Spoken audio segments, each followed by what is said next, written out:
Oh, we're live. Hello, Facebook viewers. I'm here with Chris Cooper while Ann's taking a week off. Hi, everybody. And just so everybody can get the timing right, we're going to go live at 1:03 and 15 seconds. Okay. Just let me know, and I'll hit the. And thanks to everybody for their patience. I just had a few snafus getting all this together, but we're in. And we have to really escalate the noise we make so that we'll be heard.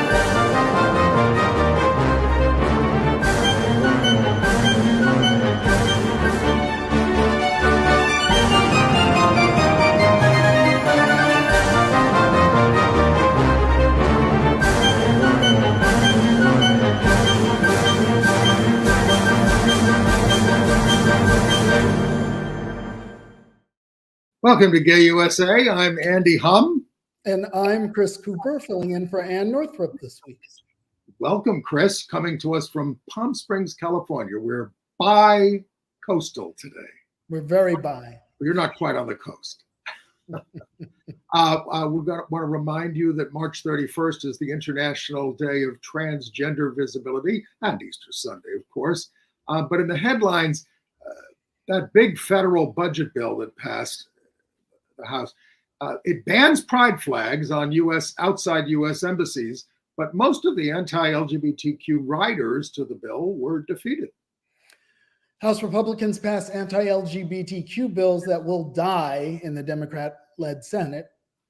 Hope we can hold on to the Senate next year, or they'll stop dying. A black gay conservative finally figured out that today's Republican Party is not the place for him. Chris is going to tell you about this. Joe Biden appoints a record number of LGBTQ federal judges. Yeah, and anti-LGBTQ town council in Florida is vanquished, including by 2 LGBTQ candidates. Washington state mandates school curricula inclusive of overlooked groups, including LGBTQ people. The movement against trans girls in girls' sports has come to New York City. Episcopal church leaders, also in New York City, are fighting for a seminary in Manhattan to not be leased to an anti-LGBT group. That's a hot issue. No charges were filed in the fight that preceded the death of Nex Benedict in Oklahoma. Unfortunately, we have several murders to report of more trans people in Utah and Texas. And Los Angeles.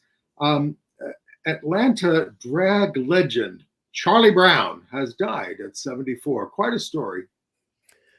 Down in Brazil, there are finally arrests in the 2018 assassination of out Rio de Janeiro Councilwoman Marielle Franco.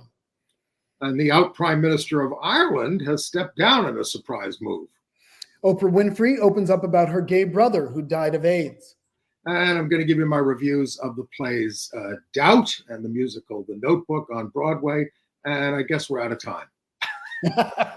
So, Andy, there's like 2 ways to look at this budget nonsense, because, you know, they keep doing this sort of this brinkmanship, this game of chicken with the budget. And this time when they passed the budget or the federal appropriations bill, there was like 50 anti-LGBTQ riders that Republicans had stuffed into it.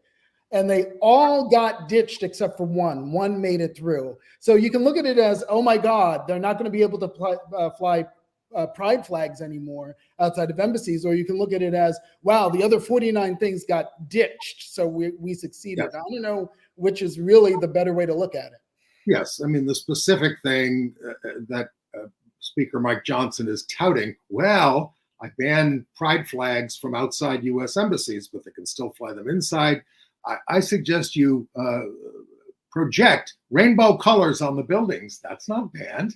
Seriously, I mean, there's ways to get around this. The budget also eliminates the U.S. House of Diversity and Inclusion.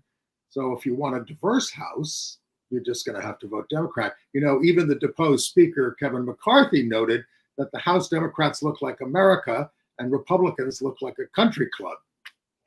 Well, and on the flag outside U.S. embassies issue, Joe Biden has already promised that he will work night and day to have that repealed. Now, of course, how much influence he has on whether it gets repealed is questionable, especially if he doesn't win in November. Now let's step back a little bit and catch up on Chris Cooper, because Chris, doing my regular watching CBS Sunday Morning, I look on the schedule and it says Christian Cooper, and I tune in, and there you are with Nancy Giles in Central Park. We love Nancy, of course. We love you. We're going to link to this report in our email. How was that experience? Oh, it was wonderful. Nancy is a dream, to be able to take her birding in Central Park was a real thrill and a privilege. So it was a lot of fun, and she threw in tons of tributes to my nerdiness and my science fiction geekdom. So that was also fun. So. And you talked about growing up gay on Long Island, and as I did. I did it before you. I'm from Baldwin. You were from Uniondale? Yeah, we were next door neighbors. Yeah. And now you also had an experience, you were promoting your book, your memoir. Give me the title again. Better Living Through Birding. Right. And there you are with, tell us about this experience. Well, it was great because I've been spending the winter in Palm Springs, and I did a book signing at the local bookstore here. And all of a sudden I'm looking at this guy and I'm looking at him sideways. I'm like, you're Captain Jack Harkness from Doctor Who, because I'm a science fiction geek. And it was actor John Barrowman who played this character, Captain Jack, who was bisexual in the show. He himself is gay, married, and living happily in Palm Springs. And he came to the book signing, and I was over the moon because, I'm a sci-fi geek. So yay. He's also a singer as well. We love him. All right. Now let's talk about really what was at the top of the news this week.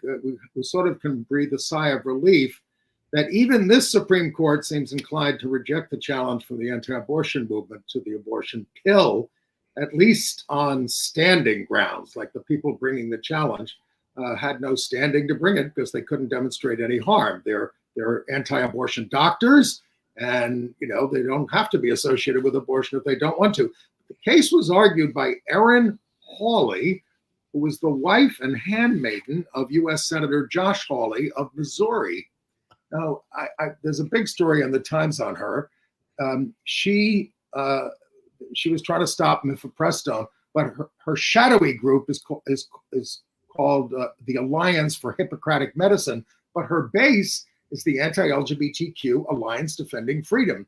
And she worked on that Christian web designer case that they won at the Supreme Court, where the court ruled that the designer, who didn't do wedding sites, right, had a constitutional right to discriminate against gay couples, even though no gay couples applied to use her service. Right.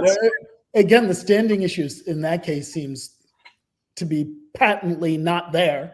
And yet, hopefully they'll get snagged on the standing issue in this case. The other thing that seemed to come up in the arguments is that the solution that the plaintiffs had put forth for,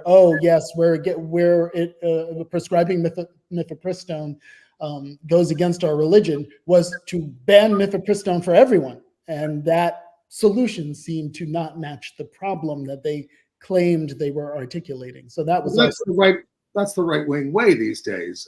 We don't just want our children not to read gay books. We don't want anybody to read gay books. Right. By the way, she clerked for Justice Roberts, and she worked on the Dobbs case to allow the bans on abortions, which the court did allow. Now, an update on the coup that's coming in January, if there's a full GOP takeover. Billionaire Leonard Leo, who pumped $100 million into securing a right-wing Supreme Court, is part of a conservative donor group that just put $55 million into Project 2025. We've told you about this, to fill the next Republican administration and the whole government with true believers. 100 conservative groups are involved. They will gut the EPA. They will end, diversity. And much, much, much worse. You can read about it all. The good news is that if we do prevail in November and keep that orange menace from getting back in, all that money is largely wasted and won't be able to be used against us in other ways. So that gives us even more incentive to win in November. Well, let's talk about some gay Republicans. First, I'll talk about George Santos. He's now saying that he'll run as an independent on Long Island, not in the district he ran in before he was expelled from Congress. It's a move that will likely hurt the Republican incumbent in the House, although I can't see anybody voting for him. He's under indictment for multiple fraud charges, but that doesn't seem to have hurt Trump, does it? Well, meanwhile, in news that you can file under The Earth is Round, a gentleman named Rob Smith, who styles himself as an online commentator, he's gay and he's Black, and up until recently, he was a Republican. We have a picture of him. There he is, Rob Smith. Yeah, apparently he felt the need to be that special unicorn in that tribe of unicorn hunters. And so, he didn't really have a problem, I guess, with, Republican opposition to same-sex marriage, with the Republican onslaught against us with Don't Say Gay bills in the various states, with the various Republican Party platforms statewide and nationally that target us. None of that seemed to bother him, but when he personally was heckled in December at a Turning Point USA event in Phoenix, that bothered him. And so now, 3 months later, in a 25-minute video, he is announcing to the world that he is no longer a Republican. Yes, interestingly, he took a long time to figure this out. He's accusing what's his name, Nick Fuentes, of being a big closet case, who was the head of one of the heads of Turning Point. Deeply closeted homosexual, he says. Now, this is what we want from some of these Republicans. Start telling the truth about what you know. I mean, if Ronna McDaniel were doing that and saying, "I repent, I'm spilling the beans now. I'll tell you how awful they are because I know about it and I'm sorry." She might still have a job. Yeah, right. So House Republicans advanced a bill, the Equal Campus Access Act, that would prohibit federal funding to colleges that refuse to exempt student religious groups from university all-comers policies. If you have a student group on a campus, they say under our non-discrimination laws, you got to take everybody who wants to join. But they say the religious group should be able to reject homosexuality because it's a sin that sends you to hell forever. These are one-house bills, but if the Republicans take back the House and the Senate and the White House, these are the kinds of bills that they're going to pass. We also passed a national ban on trans athletes in the Judiciary Committee, led by Jim Jordan. Yeah. All right. In Alabama, they're forcing universities to implement a trans bathroom ban and outlaw DEI. Restrooms must be designated on the basis of biological sex. But also in Alabama, in a special election for a state House of Representatives seat there, in a district that Trump won, a Democrat won by 25 points by promoting abortion access and access to in vitro fertilization. May this be a harbinger for things to come in November for the elections nationally. Well, this is a statewide election. Not for a state level representative, correct, in Alabama? Yeah. And did you read about? I just read about this. We told you about Mark Robinson, the crazy right winger who's the candidate for governor of North Carolina. He's the lieutenant governor now. Very extremely anti-gay. Well, the nominee for superintendent of schools from the Republican Party, Michelle Morrow, is worse. She's a QAnon conspiracist affiliated with Liberty First Grassroots, who has suggested that Jim Carrey drinks the blood of children, and she supported a televised execution of Barack Obama. I mean, and she hasn't repented from these statements except to say, "Oh, they were in jest." Sure. It should be actionable. In Maine, a lesbian teacher in the York School District, Michelle Figuera, settled a federal lawsuit over the harassment to which she was subjected, degrading remarks about her sexuality from her direct supervisor, who the school board had backed.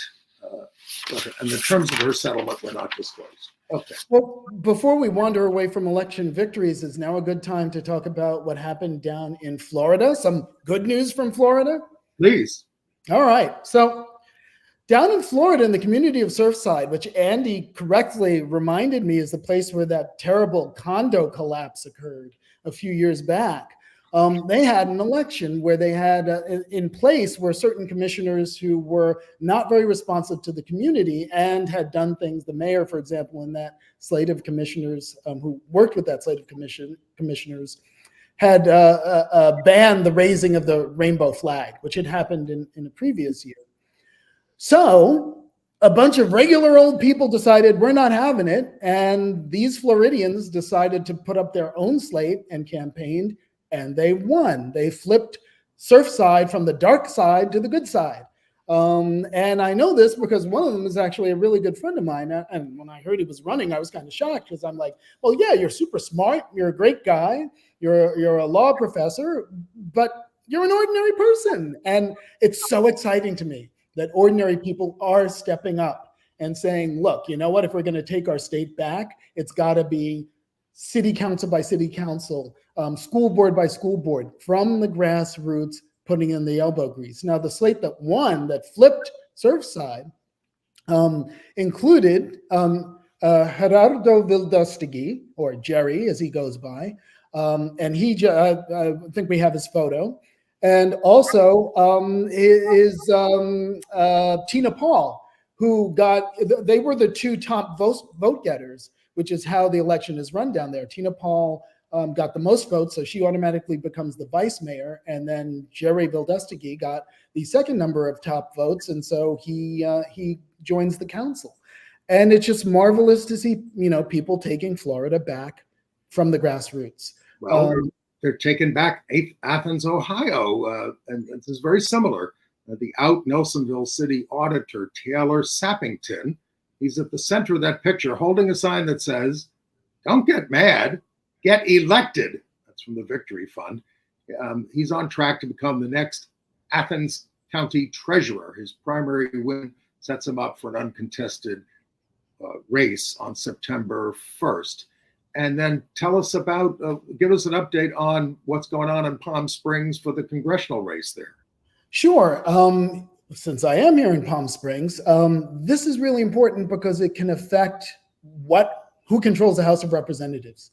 So the 41st Congressional District here in Palm Springs currently has a guy named Ken Calvert holding that seat. He's a Republican. He is very conservative, and he has been there for so long. He's probably grown roots around the chair there in the House of Representatives.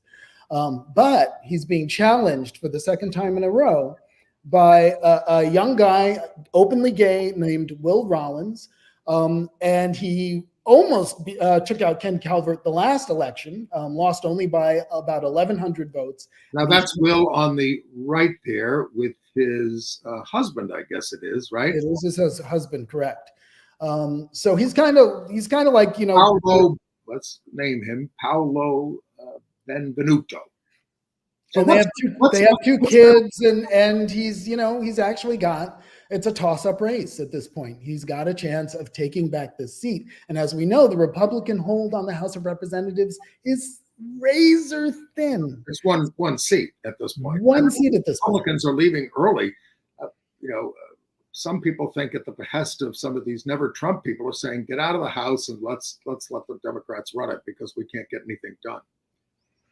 So I think the point with all of this is that, we can step up personally and make a difference. We can run for, our school boards. We can run for the city councils. We can do like Will Rollins is doing and actually run for the House of Representatives. And we can support these people. And if you decide to run, you can count on some backing. For example, Jerry got help from Equality Florida and Save LGBTQ down in Florida to help organize phone banks and stuff. Will Rollins, I'm pretty sure he has the support of the Victory Fund. And, there's just all kinds of resources you can tap if you decide to get involved in the fight. And we should all get involved in the fight. We've been paying no attention to these community council in the education system in New York, and there were 32 of them. They don't really have any power, but they have advisory roles. And we talked about the Manhattan Board bringing an anti-trans resolution against trans girls and trans sports. And it passed 8-3 in Manhattan. And two of these board members are openly members of Moms for Liberty, a far-right group right here in Manhattan. So in these school board elections, only parents can vote, and they have to vote for other parents. So it's a heavy. Well, let's be clear. This isn't school board, right? This is something else. Well, they used to have community school boards. Now they have community education councils, which are advisory. They have no power. They recommend things to the central board, which is run by the mayor. We have mayoral control of the schools. But this member, Maud Marin of Moms for Liberty, was, challenged in January by one young woman who identified as a proud queer woman. And Marin said, which I think means she's a straight girl without a boyfriend. She's also said recently in a private chat. Huh? I was going to say she's also said recently in a private chat that transgender children don't exist. It's tough. It's tough. Well, and we should point out that in other political news that Dr. Jill Biden spoke at the Human Rights Campaign, honored Nex Benedict there, and was quite winning. This was the HRC, Human Rights Campaign dinner. She stopped by in Yorktown there, Palm Springs, to speak to a group that included Barry Manilow and the aforementioned Bill Rollins. All right, let's go back to the federal judgeships, shall we? Sure. There's been good news there. Well, a labor leader, Nicole Berner, became the first out gay judge confirmed to the U.S. Court of Appeals for the Fourth Circuit that covers Maryland, North Carolina, South Carolina, Virginia, and West Virginia. She was also a lawyer for Planned Parenthood. She was opposed by all Republicans and Democrat Joe Manchin. There were two other lesbian federal appeals court judges in the country and only a handful from the labor movement. Berner lives in Tacoma, Maryland with her family. At Planned Parenthood, she litigated the case heard by SCOTUS, the Supreme Court, yesterday on the access to the abortion bill. Now, when we have this data, Joe Biden has at this point tied the record for most LGBTQ judges confirmed to the federal courts in less than 4 years in office, matching the 11 that Obama confirmed in 8 years. But all this stops if the Republicans get back control of the Senate. If the Republicans get back control of the Senate, which is considered likely, they don't, even if Biden wins, they don't have to confirm any of his judges if they don't want to. Well, it's also really important that we flip the House, which we have a very good chance of doing because, God forbid the Orange Menace gets back in and the Senate falls as well. We need a fire stop, something to stop the worst of the worst that they would try to inflict on us. But the only way to confirm judges is through the U.S. Senate. So that's correct. Yes, well, we need. So folks, try to understand what's at stake here. All right, in Texas, the wicked Attorney General of the West, Ken Paxton, who was accused of defrauding investors at a Dallas tech company, a case that has dragged on for years. Well, the felony charges are going to be dismissed against this creep if he completes 100 hours of community service, 15 hours of legal ethics classes for the Attorney General, and pays restitution of $271,000 by September. This is the guy impeached last year, but the Senate, which includes his wife, let him off. And none of this has stopped his anti-LGBTQ crusades. But a Travis County district judge blocked Paxton's latest effort targeting transgender Texans.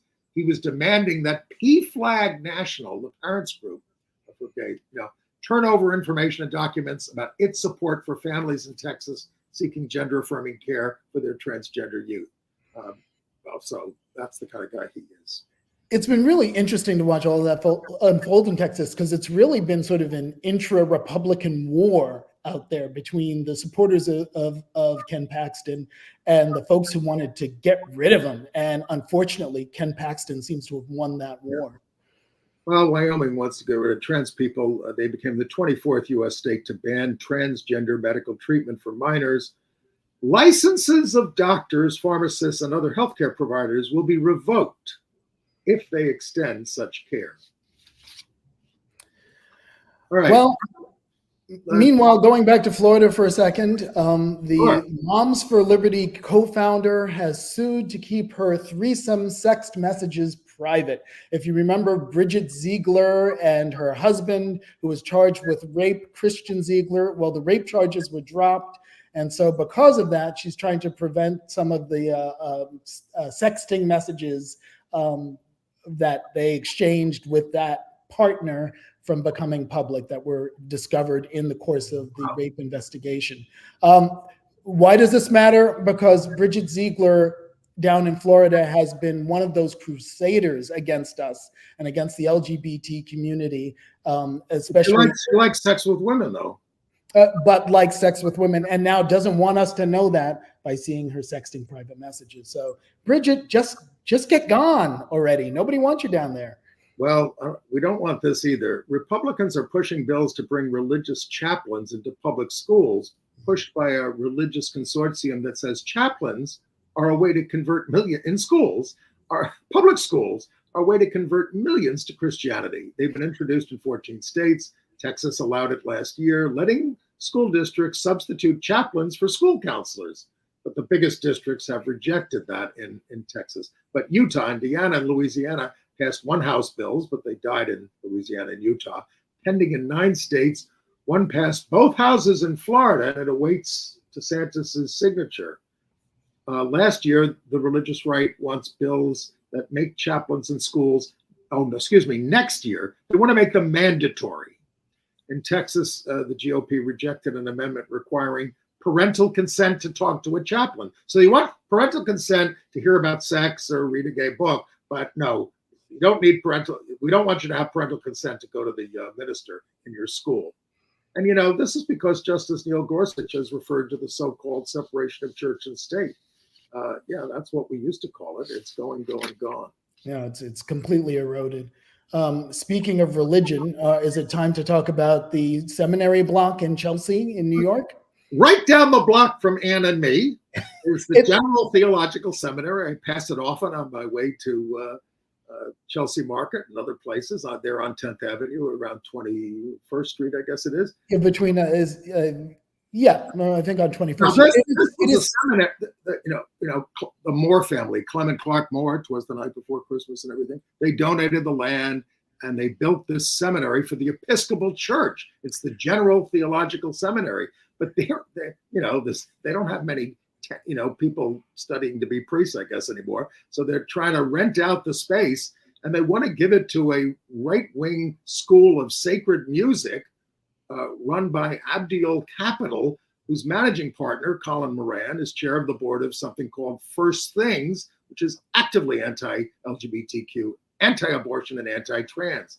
So senior clergy in the church, including the Bishop of New York, have, Matthew Haid, oppose the deal. We're concerned that the lack of full acceptance of the LGBTQ stance of its founders and the lack of transparency in its funding, human dignity is not negotiable, and they're trying to stop this deal, but it is being pushed through. I mean, they're desperate for money to. That's the thing, is that they have serious financial issues, and they're looking for a way to ameliorate some of them. And the seminary block, I adore that block. It is one of the most beautiful blocks in New York, and a lot of people don't know about it because it's kind of tucked away on a Chelsea block. So nobody wants to see that fall into disrepair. But on the other hand, we don't want it taken over by some right wingers.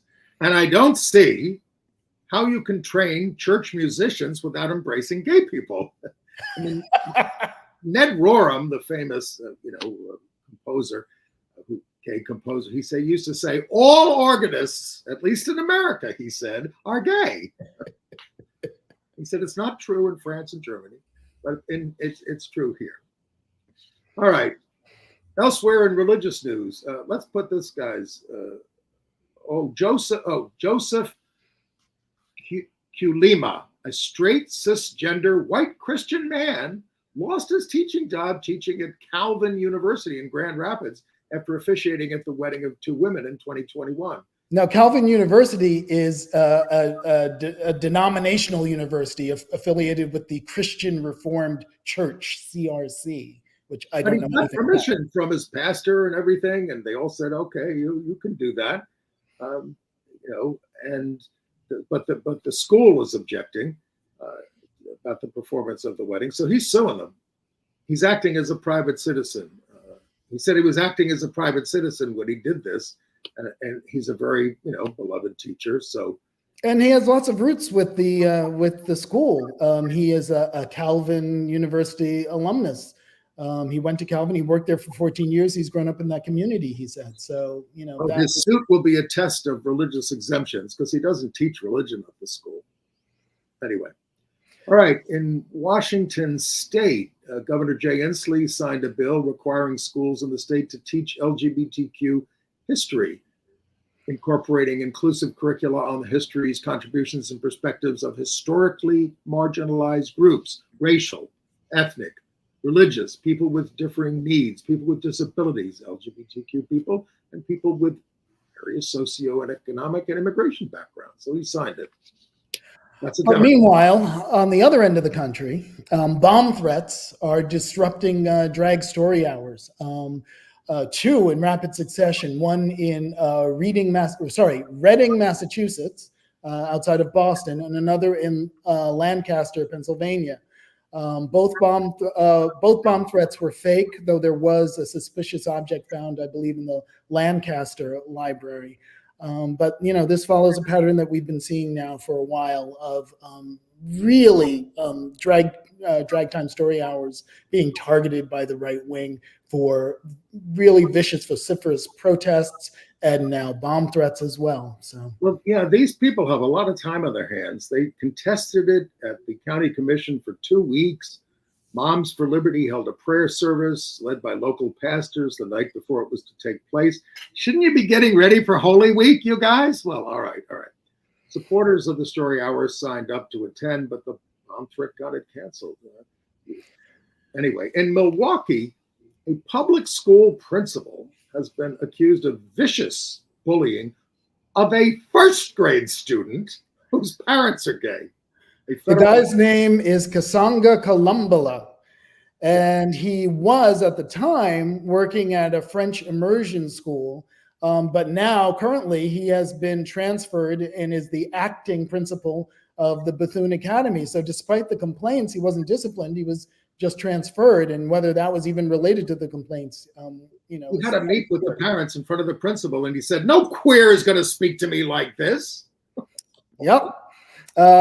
He's also said that to the child, when the child reacted to some bullying, he said, well, most people believe it is wrong to be gay. And that he said that he himself had been raised to believe that gay people are evil and will burn in hell. Look, so this is what he's telling the kid. He once locked the kid in a dark room and threatened to kill him if he told anyone. It's unbelievable. These are the allegations anyway that have been put forth by the kids. Three LGBTQ families have pulled their kids out of the school. Yeah. All right. Let's talk about the latest in the next Benedict case in Oklahoma. The Tulsa County DA is bringing no criminal charges in the school fight that led to the death of non-binary 16-year-old Next Benedict. A death that the medical examiner says was a suicide.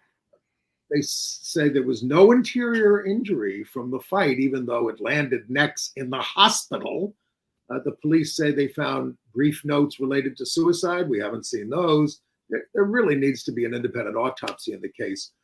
Overdoses of the kinds of drugs that Next is alleged to have taken are virtually unknown, according to Dr. Larry Mass, who is an addiction expert, one of the founders of the Gay Men's Health Crisis. We need to know how much of the drugs were in Nex's system. And, even if it's proven that Nex took his own life, it's clear that the bullying that he was subjected to for years played a major role, something of supreme unconcern to school officials and the viciously anti-LGBTQ state superintendent of schools, Ryan Walters. What were the pronouns that Nex used? He, they. Okay. We had to concentrate on that. We screwed it up a couple of weeks ago. We apologized. Yeah, no, I mess it up all the time, and I'm working hard to get it right, which is why I'm asking. I want to make sure I get it right. We're all here to learn. All right. Well, for a second, I want to talk about Alabama again, because LGBTQ rights lawyers face potential sanctions over judge shopping there. So apparently what they've been doing is they've been filing a case and then pulling it if it got assigned to a conservative judge that they considered a bad draw. And that is apparently not accepted or not acceptable in Alabama. And they are threatening a friend of this show who's been on many times and a big hero of mine, James Essex from the American Civil Liberties Union. He's one of the LGBTQ rights advocates who has been threatened with these potential sanctions. I find this super fascinating because all you have to do is look down at Texas, and they've been judge shopping for that judge who, threw out the abortion drug. Right. Well, so yes, we do it. We do it, and they do it, and they do it more effectively, actually. But the federal court system is trying to crack down on it and say we're going to assign these things more randomly. You can't just pick one little sub-district and bring your case there. All right. In Utah, let's talk about some of the trans people that we lost this week. In Utah, the body of trans man Alex Franco, 21, was discovered in a desert area of Utah County, killed by a single bullet. Witnesses say he was abducted on March 17th near his home, and a shot was fired as soon as he got in the car. 2 teens, 15 and 17, were arrested and charged with multiple felonies in the connection with the homicide. A third suspect is at large. Franco graduated from Taylor High School, had intended to attend Dixie State University there in Utah, and he was an apprentice in the building trades. Meanwhile, in Houston, Texas, Diamond Brigman, a 36-year-old black trans woman, another black trans woman, was killed in a drive-by shooting while standing on the side of the street. And no murderer has been apprehended, but police believe they've found the car that was used in the killing. So that is yet another trans person murdered. Diamond is the 35th trans person victim of fatal violence identified in Texas since 2013. And a vigil was held for Diamond on Sunday. In Los Angeles, trans Latina Maraxis Medina, 24, was shot and killed. Her body dumped in the street and found by police. A car was seen fleeing the scene. There was another woman victim of a similar crime who was shot to death 2 days earlier, and a third woman, a sex worker, 25, was killed there in February. So there's a pattern of a predator killing sex workers. Medina worked for Universal Studios and was a makeup artist. Okay, and then there's people not friendly to us, like LSU women's basketball coach Kim Mulkey. She threatened legal action against the Washington Post over what she called a hit piece being prepared that she did not cooperate with. Now, she was Brittany Griner's coach at Baylor and discouraged Brittany and other players from coming out. And when Griner was detained for months in Russia, Mulkey refused to address the outrage, calling it was a personal matter.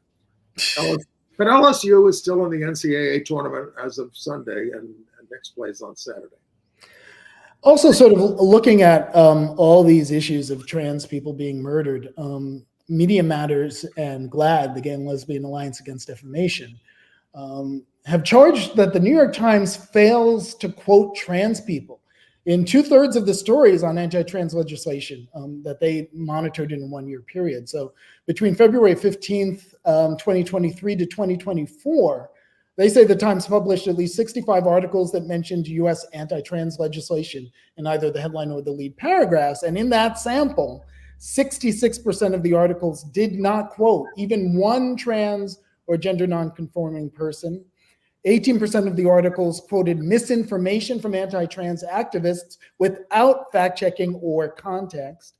And 6 of those 65 articles obscured the anti-trans background of sources, erasing their histories of extremist rhetoric or actions. That's what they used to do to gay people back in the day at the Times. They've improved on that, but they have to improve on their trans coverage. In Arlington, Texas, the U.S. men's international soccer team, they won their final in the CONCACAF Nations League 2-0 over Mexico. But the match was stopped twice due to anti-gay chants from some Mexican fans. Now, FIFA has been working to eradicate the discriminatory chanting. Announcements were made, you got to stop it. We're going to, the game was paused. Some offenders were removed. They persisted, second pause, and then they just basically stopped the match prematurely. So these fans would rather their team forfeit than end their homophobic rants. No, the United States didn't win that match against Mexico 2-0. So, right. Can we talk about? I apologize. I did not know about drag legend Mr. Charlie Brown, who died March 21st at the age of 74. From heart surgery complications. For 50 years, Brown entertained with bawdy comedy, withering audience monologues, and risque musical numbers at clubs such as Lips Atlanta, the Atlanta Eagle, Underground Atlanta, Illusions, dozens of others, most prominently Charlie Brown's Cabaret, which was the rooftop drag stage that he oversaw from 1990 to 2004, atop Backstreet Atlanta, which is the city's massive 24-hour disco. There's Charlie Brown with Mayor Andre Dickens there in Atlanta. He was born Charles Dillard in Siloam, Tennessee, and the grandson of a missionary Baptist preacher. So from like a really tiny small town in Tennessee. And what I find so fascinating is how his life sort of spans so much of the movement's milestones. Like he was kicked out of the Air Force after coming out to his commanding officer for conduct unbecoming of a soldier. All of this that happened before Don't Ask, Don't Tell, and then before that was removed and we could serve openly. The Mister in his stage name was the result of a Nashville city ordinance that a nightclub crackdown passed in the early 1970s, requiring female impersonators to tell audiences that they were in fact men in dresses. And in a 2023 editorial for a Nashville newspaper, after lawmakers in Tennessee passed a ban on drag performances entirely, Brown noted that that law was far more dangerous than anything we ever faced back in the 1970s, quote. So his life sort of spanned all these different milestones of what our community has gone through. And we're going to link to his full obituary in Atlanta Magazine, identified as a gay man. RuPaul went to see him as a kid, and that kind of opened up RuPaul's life. He did a lot of work to fight AIDS, survived by his husband, Fred Wise, a tremendous character there in the community. Couple of notes of people we've lost. We've told you about the passing of David Mixter. The memorial service for that veteran gay activist was held Monday in New York. Among those eulogizing him was New Jersey Governor Phil Murphy and the new U.S. Ambassador, Sean Patrick Maloney. We will link to that. There's going to be a celebration of the life of DJ Stacy Ledwith, Sunday, April 7th at 4 at Blondie's Bar in the Upper West Side, 212 West 79th Street. And we will link to the obit who we talked about last week, lesbian civil rights attorney Joan Gibbs in the Gay City News, or just go to gaycitynews.com. Chris, now tell me about the green honey creeper. All right. Why we are talking about it on Gay USA.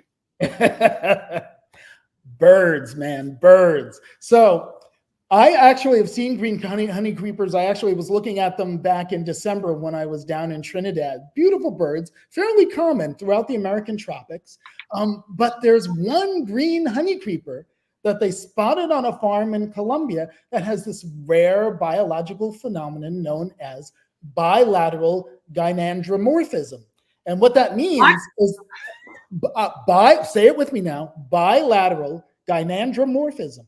And what it means is that half the bird is male and half the bird is female. It is insane. It's the coolest looking bird. And it just shows, that gender nonconformity and, all kinds of sexual variety exists in nature. So don't let anybody tell you that we are unnatural. I mean, they even had a northern cardinal that had the same thing, bilateral gynandromorphism, where half the northern cardinal was red and the other half was brown like a female. So this stuff happens in nature. But I think the best part about this story is the New York Times headline that went with it, which is, "This bird is half male, half female, and completely stunning." And I think if we can only adopt that attitude, because the bird is, it's just a fact that this bird is stunning. Why can't we have that attitude towards each other as human beings? Have you ever seen one? A green honey creeper? Yeah. Yeah, so I've seen plenty of green honey creepers, but I've never seen one with bilateral gynandromorphism. I would love to. That would be so awesome, but they're rare. All right, international news? Sure. Well, in Brazil, an arrest has been made in the 2018 assassination of bisexual Black Rio City Councilwoman Marielle Franco, 38. Detained were a congressman, Chiquino Brazio, and his brother Domingo, a member of Rio's state accounts watchdog. So these are public officials who went after her. Wait. Also detained Rivaldo Barbosa, who was Rio's chief of police and investigating the assassination. And yes, he's accused now of having masterminded it, or at least facilitated its plotting. Right. I mean, the shooter in the case got a plea deal. These folks hired the shooter. He got a plea deal in exchange for naming those behind the assassination.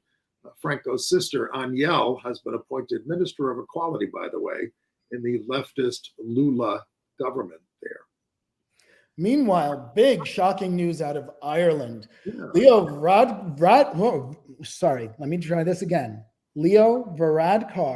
the Taoiseach, or Prime Minister of Ireland, announced that he's stepping down. And this was completely unexpected. He's pictured there with his husband, Dr. Matthew Barrett. Yeah, he's given no reason behind his decision except personal and political, he said.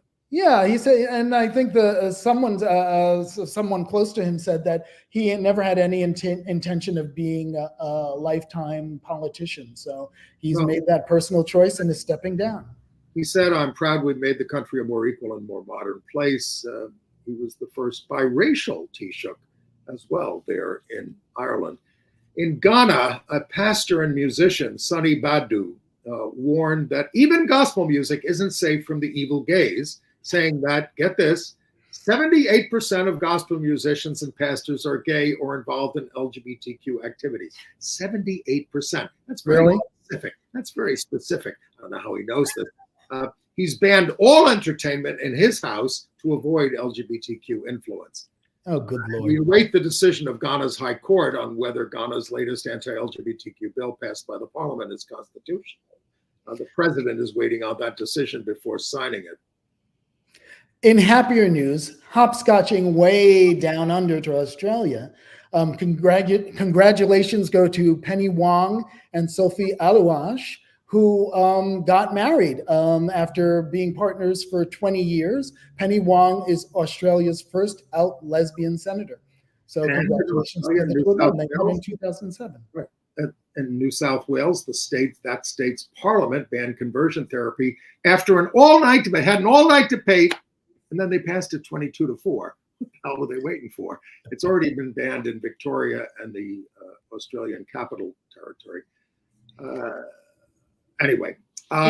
In disturbing news, England is looking at limiting gender transitions for young people. And unfortunately, U.S. lawmakers are paying close attention, right-wing ones anyway, because a lot of times they use what happens overseas as justification for starting something here, even though they're taking it out of context and not doing exactly the same thing, but rather broadening it beyond any reason. So it's a little disturbing that this is happening in England because it could affect us here. Chris? Yes. They are not going to Russia.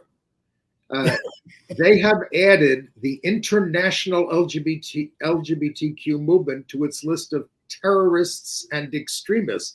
Now, of course, they just had a horrible terrorist attack there, which, of course, they're trying to blame on Ukraine, which is a bunch of nonsense. Mm-hmm. But anyway, two employers of a bar were arrested for promoting LGBTQ extremism because they held a drag show on March 12th.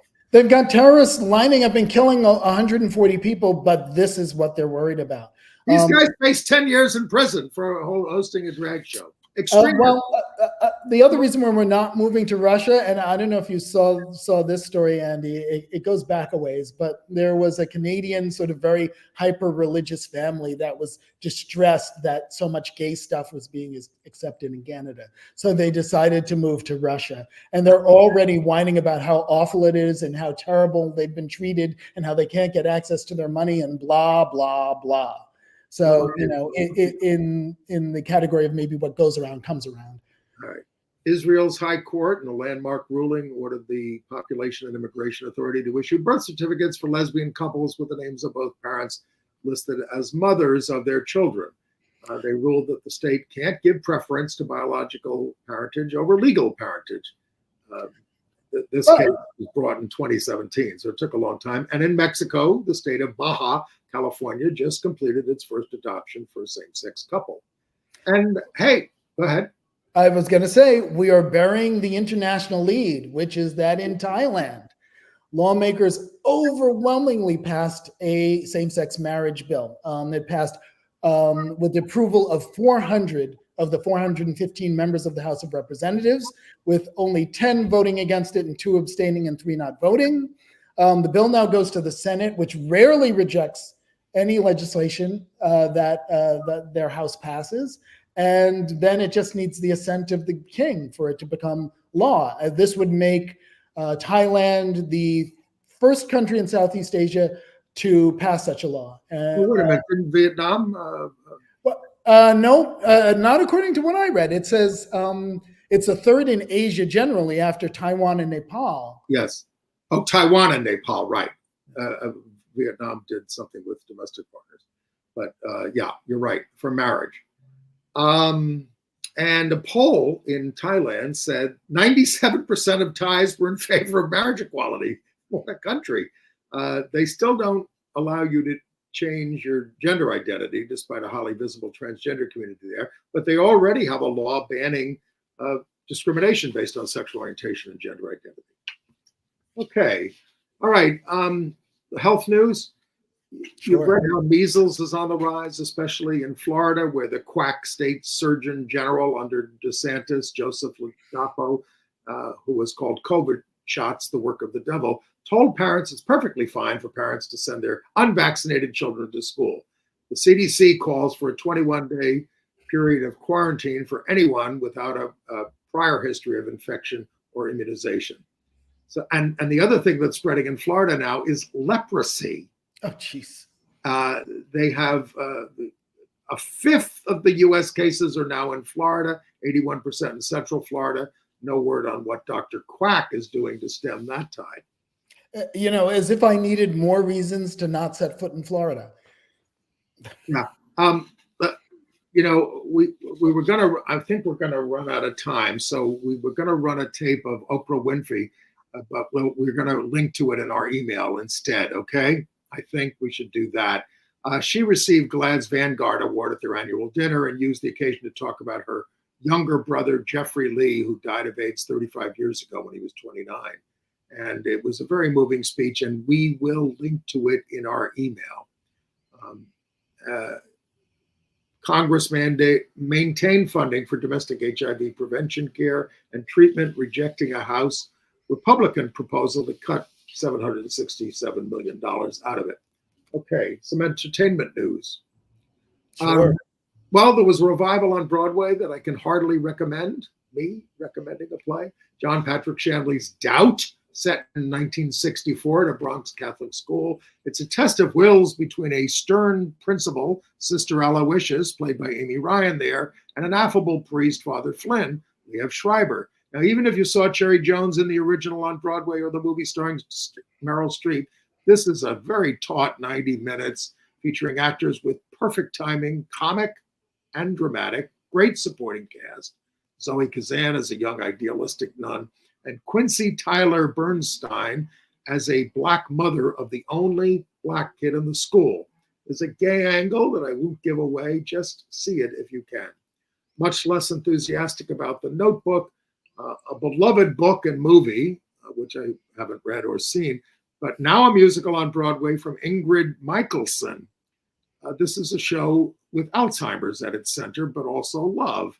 And while the performers are really fine, especially Marianne Plunkett, who's there on the far right, who's suffering from Alzheimer's, and Dorian Harewood there in the center, plays her husband, the music is really forgettable, but still many in the audience were moved.